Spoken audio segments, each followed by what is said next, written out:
Sadece gözmalarını seçip başka sıkıntı yok.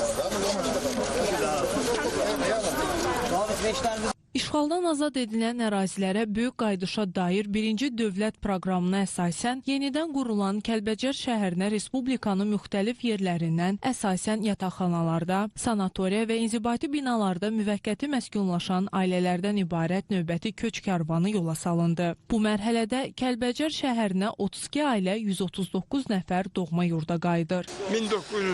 1993-cü il aprel ayının birində Kəlbəcəri tərk etmişik. Gələndə biz 9 nəfər oradan çıxmışıq. İndi qaydanda isə Allah'ın bu gününə şükür. Balalarım salamatdır, hamısı salamatdır. İndi mənim nəvəm, nəticəm, kötücəm var. 32 nəfərə çıxmışıq. İndi hələlik bizdən gedən 3 nəfərdir bizim ailədə. Bu günümüzə çox şükürlər olsun. Allah şəhidlərimizə rəhmət eləsin. Qazilərimizə can sağlıq arzulayıram. Onların analarının əlindən öpürəm. Haqlarını halal eləsinlər. Biz də sevə-sevə gedək, yaşayaq. Şəhidlərimizin ruhu şad olsun. Gözəl abadlaşdıraq. Bundan da gözəl olacaq Kəlbəcərimiz. Mən gələndə 22 yaşım var idi. İndi 55 yaşın içindəyəm. Qəribə hisslərdi. Çox qəribə hisslərdi. Atam yazmışdı ki, Kəşna ula qardaşım, bir qəflətə hay düşə.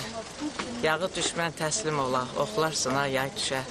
Yüklənə köçün karvanı, Ağdərədən vətənə, Kəlbəcərim abad ola, hər qapıya toy düşə. Şükür, dedikləri yerin aldı, onu 94-də yazmışdı. Qeyd edək ki, Kəlbəcər rayonu 1993-cü il aprelin 2-də Ermənistan ordusu tərəfindən işğal olunub. 2020-ci il noyabrın 25-i Azərbaycan tarixinə Kəlbəcərin erməni işğalından azad edildiyi gün kimi yazılıb. Prezident İlham Əliyevin 2023-cü il iyulun 31-də imzaladığı sərəncama əsasən bu şanlı tarix Kəlbəcər şəhəri günü kimi qeyd olunur.